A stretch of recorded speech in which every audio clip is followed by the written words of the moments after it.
I'm the Wolfman. Thank you so much for tuning in today. Today we are going to talk about splitting pieces of wood if you don't have an axe. So let's say I need to get some of this wood split up and made into tiny chunks to create a fire. But I don't happen to have a hatchet with me, but I do have my knife. Now this is my personal knife. I love this knife for lots and lots of reasons. There's many reasons that I love it that other people despise it.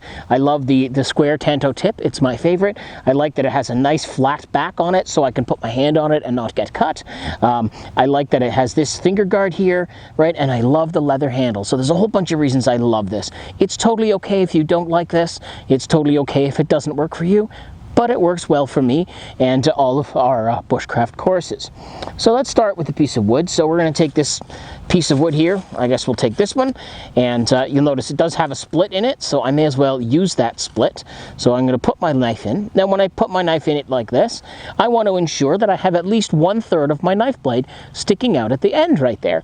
Because what's going to happen is when I whack this with the stick, right, it's going to drive it in. Now I want to use another stick. I do not want to use a rock or a hammer or anything that's going to damage the back of my blade. You can see that this blade, this is about 10-15 years old, and look at it. It's still in pretty good shape because it's been used right. So I'm going to put it in like this. Now this piece of wood I could probably split just by whacking it with my hand. So to split it just like this, take my other stick, couple of whacks, and there we go.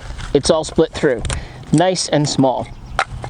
One of the things you want to ensure as well is that like I said, your knife sticks out all the way. If I were to take this and split it this way, it just doesn't seem efficient. And then what can happen is if I bury it in too much, I won't have enough smacking power out there. And if you have an inexpensive blade or a blade that's not of the best quality or has, damage to it or errors in it, and you smack it, you're going to break the blade right off. So again, we'll take this right here in the center like that. Just smack that down. Now when I drive it in, I'm going to show you something really cool that happens.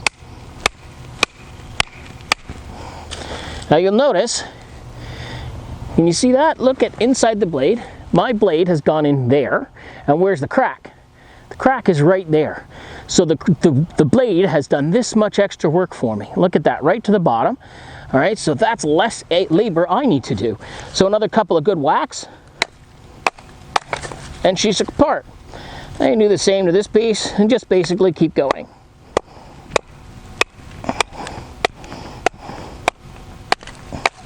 Now, a question that I often get from students is how small should your wood be? Basically, we keep breaking it until you can't break it anymore. If you imagine you were to take a lighter or a match and you were to take it and you were to hold it on underneath these, is this going to catch? Probably not. Will this catch? Probably. So these ones are all right. So again, the same thing. Funny part when they have this point, expect it to drive it into the ground when you whack it, but you can still get them to split. There we go. See how it drove it into the ground? So I'll split it again. Now, a quick note about batoning wood is it's really hard on your blade. It is one of those things that we say, if you don't have anything else, it's a good technique. If you do have another way to get this wood split, don't use your knife. It's a great technique. It's a great backup technique. It works really well, as you can see, but it is really, really hard on your knife. So if you have a poor quality knife or one that has had a lot of abuse, or I don't know, your great-grandfather's knife, don't be batoning it if you can help it, right? Again, like for all things, it's always better to use the right tool for the right job, but the K-bar does a good job for this. And there we go. Now, I got my little pile here, but I'm not convinced that that right there is going to burn. Not really happy with that. It's good, and it will burn, but if I hold a lighter to it, not going to burn.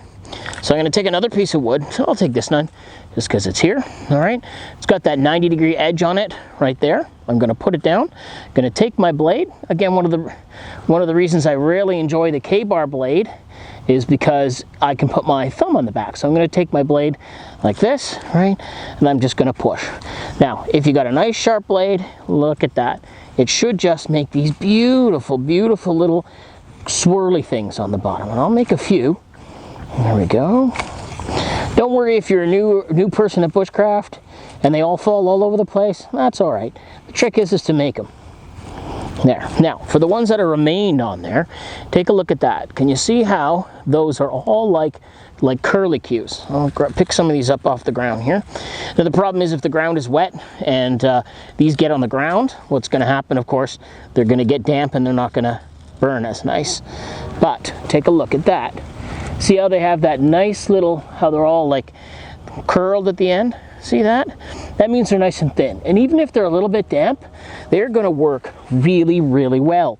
So I'm going to take those and put them on this piece of wood. That way, they're going to try to stay out of the moisture. And again, I'm just going to keep making more shavings.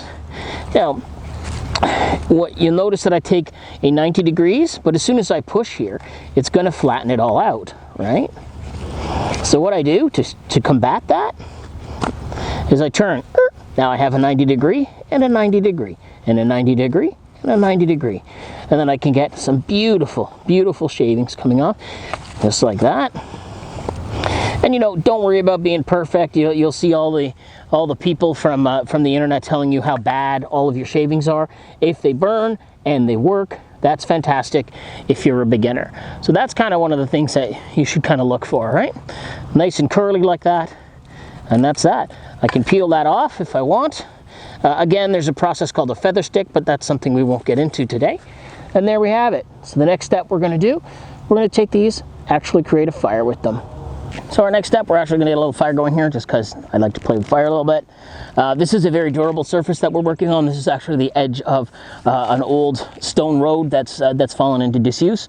So I can guarantee if this fire gets out of hand, it's not going to get anywhere it doesn't belong. So we have all of our materials here that we're going to need for our fire. You want to get everything together before you get the fire started, but we'll talk about that perhaps in another video. So I've got my small sticks, I've got my shavings. This is just a cotton ball. I usually get my cotton balls from like Dollar General or something like that.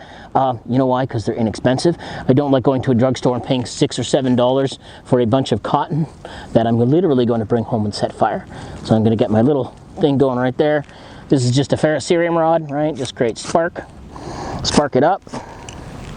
And there we go. I got a little bit of a fire going. My whole point to this, not to get a huge, big, raging bonfire. Just a little fire to prove that it can be done, right? And you can see it's on a piece of bark right there. The reason I chose bark is, again, nice durable surface. When this dies out, I can just take this little fire and toss it in a puddle or something, and it's good to go. So yeah, I want to thank you so much for watching this video. I'm the Wolfman for Barefoot Bushcraft. Stay cheeky breeky.